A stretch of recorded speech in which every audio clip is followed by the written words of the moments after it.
Assembly సమావేశాలప్పుడు ఉన్నటువంటి ఒక సంప్రదాయం మొత్తం పోయింది. అసలు గందరగోళం అయిపోయింది. ఒకప్పుడు శాసనసభ అంటే ఇరుపక్షాలు ఒక సన్నద్ధమయ్యేయి, బాధ్యతాయుతంగా ఉండేవి, ప్రజలకు సంబంధించినటువంటి అంశాలు మాట్లాడుతూ ఉండేది. అసలు ముందు శాసనసభకి ముందు జరగాల్సినటువంటి ప్రక్రియ కూడా పోయింది. పాపం పవన్ కళ్యాణ్ గారికి ఎవరూ చెప్పట్లేదో అర్థం కావట్లేదు.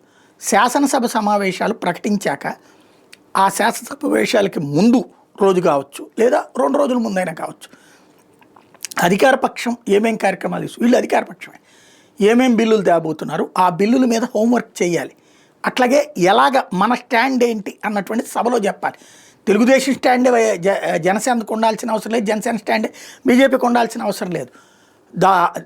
ప్రభుత్వంలో ఉన్నందుకు సమర్థిస్తూనే తమ స్టాండ్ చెప్పుకోవచ్చు. అట్లాగే ప్రత్యర్థి ఏం మాట్లాడతాడు, దానికి ఏం ప్రిపేర్ అవ్వాలి. ఇవన్నీ ఇదివరకు ఏంటంటే శాసనసభాపక్ష సమావేశాలను ఉండే అధికార పక్షము తన ఎమ్మెల్యేలతో సమావేశం జరుపుతుంది.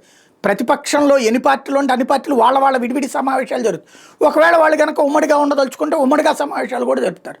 వాళ్ళ ఎమ్మెల్యేలకి పార్టీ అధినేతలు ఏం మాట్లాడాలి, అంశం మీద తమ అభిప్రాయం ఏంటి, తమ వైఖరి ఏంటి అన్నది చెప్పాలి. దానికి అనుగుణంగా శాసనసభలో ఏ పాయింట్ మీద ఎలా మాట్లాడాలి, ఎవరు మాట్లాడాలి, ఇవన్నీ ప్లాన్ చేసుకోవాలి. ఇది శాసనసభాపక్ష సమావేశాలు పెట్టి నిర్ణయం తీసుకోవాలి. ఇప్పుడు అసలు తెలుగుదేశం పెట్టట్లా శాసనసభాపక్ష సమావేశాలు, జనసేన అస్సలు పెట్టలేదు ఈ రోజు వరకు, భారతీయ జనతా పార్టీ కూడా ఇదివరకు పెట్టలేదు మొన్నటిదాకా పురంధేశ్వరి గారు ఉన్నంత వరకు. ఇప్పుడు తొలిసారి మాధవ్ వచ్చాక ఇప్పుడు జరుగుతున్న శాసనసభ సమావేశాలకి సంబంధించి ముందుగా ఎమ్మెల్యేలు ఎమ్మెల్సీలతో మీటింగు, ఆ మీటింగులో తమ పార్టీ డెసిషన్స్ ఏంటి, ఏ అంశాల మీదన, అలాగే ప్రతిపక్షం ఏ అంశాలు లేవనెత్తుంది, అక్కడ కూటమి తరపున తామేం మాట్లాడాలి అన్నటువంటిదంతా సమీక్షించుకున్నారు. అది కదా కావాల్సినటువంటిది.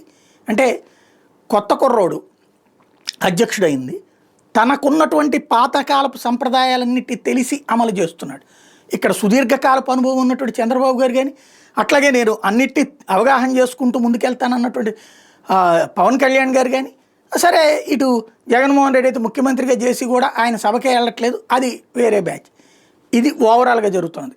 అక్కడ కావాల్సింది తమ ఆలోచన, తమ అభిప్రాయాలు జనంలోకి రీచ్ అయ్యేటట్టు చూడటం, తమ ఎమ్మెల్యేలు స్టఫండ్గా పనిచేసేలాగా చూడటం. అది ఇప్పుడు చేస్తున్నారు.